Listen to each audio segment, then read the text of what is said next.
તો 5 દિવસ કરા અને ગાજવીજ સાથે વરસાદની આગાહી કરવામાં આવી છે। ગુજરાતવાસીઓ આ માવઠાને હળવાશથી ન લેતા આજથી 2 દિવસ ગુજરાતમાં ભારે વરસાદની આગાહી કરાઈ છે। 2 દિવસ બાદ રાજ્યમાં અતિ ભારે વરસાદની આગાહી છે। હજુ રાજ્યમાં 5 દિવસ માવઠાની આગાહી 50 થી 60 કિલોમીટરની ઝડપે ફૂંકાઈ શકે છે પવન। આજે ગુજરાતના 16 જિલ્લામાં વરસાદનું ઓરેન્જ એલર્ટ, તો આજે 17 જિલ્લામાં વરસાદનું યલો એલર્ટ છે, જ્યારે બનાસકાંઠા, પાટણ, સાબરકાંઠા, કચ્છમાં આજે ભારે વરસાદ થઈ શકે છે। તો હવામાન વિભાગના મતે 7 અને 8 તારીખે અતિ ભારે વરસાદની આગાહી। ગુજરાતમાં 8 મે સુધી કમોસમી વરસાદની આગાહી છે। તો ગુજરાતમાં 5 દિવસ તાપમાનમાં 2 થી 3 ડિગ્રી ઘટાડો થશે। કેટલાક વિસ્તારોમાં બરફના કરા પડવાની પણ શક્યતા। હાલ સાયક્લોનિક સર્ક્યુલેશન સક્રિય થતા વરસાદની આગાહી।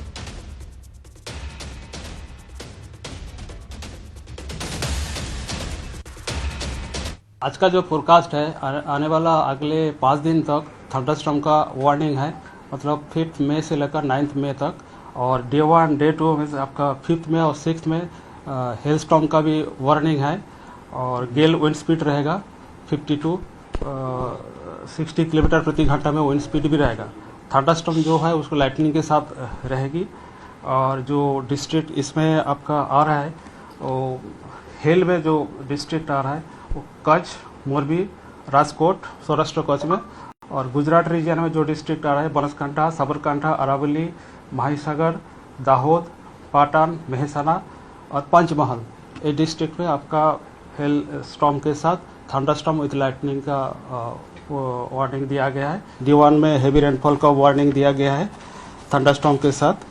हेवी रेनफॉल में जो डिस्ट्रिक्ट आ रहा है उसमें बनासकांठा, पाटन, साबरकांठा आ रहा है। इसमें येलो वार्निंग दिया गया है रेनफॉल में।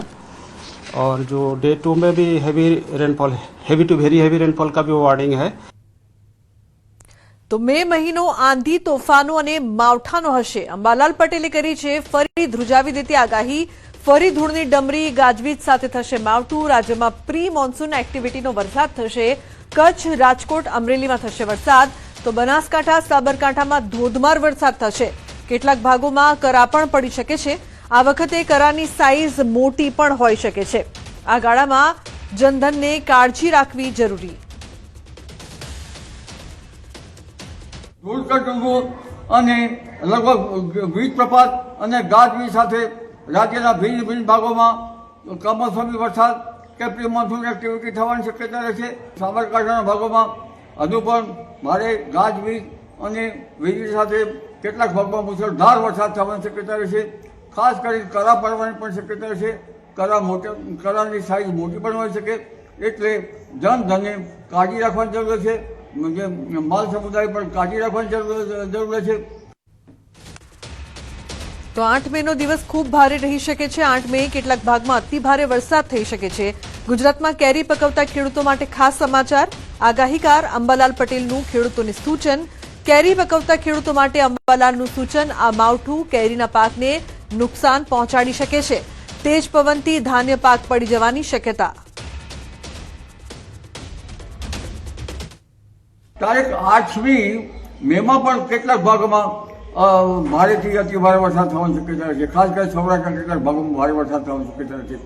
કેરી પકવનાર ખેડૂતો પછી વલસાડ, સુરતના હોય કે સૌરાષ્ટ્રના તાલાળા, ગીર હોય અથવા તો કચ્છના કેટલાક ભાગોમાં અને કેરી પકવનાર અન્ય ભાગોમાં આ વીજ ગતિથી કેરીના પાકને જબરદસ્ત નુકસાન થવાની શક્યતા રહેશે। અને જે પિયત વ્યવસ્થાપન કર્યું હોય એવા ધાન્ય પાકોમાં, પોચી જમીનમાં ધાન્ય પાક પણ પડી જવાની શક્યતા રહેશે। તો 11 થી 20 મે વચ્ચે રાજ્યમાં પવનની ગતિ વધશે। ફરી આંધી વંટોળનો પ્રકોપ રહેશે। સાચવવું પડશે। 25 થી 4 જૂન વચ્ચે અરબસાગરમાં સાયક્લોનિક, અંદમાન નિકોબાર ટાપુમાં ચોમાસાની ગતિવિધિ વહેલી થઈ શકે છે।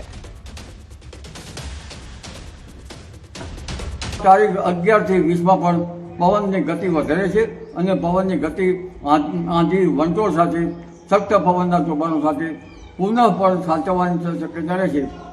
અને ત્યારબાદ લગભગ 25 મેથી 4 જૂન વચ્ચે અરબ સાગરમાં એક સાયક્લોન બનવાની શક્યતા રહેશે। અને આ વખતે આંદામાન નિકોબાર ટાપુ પર ચોમાસાની ગતિવિધિ વહેલી થઈ શકવાની શક્યતા રહે છે.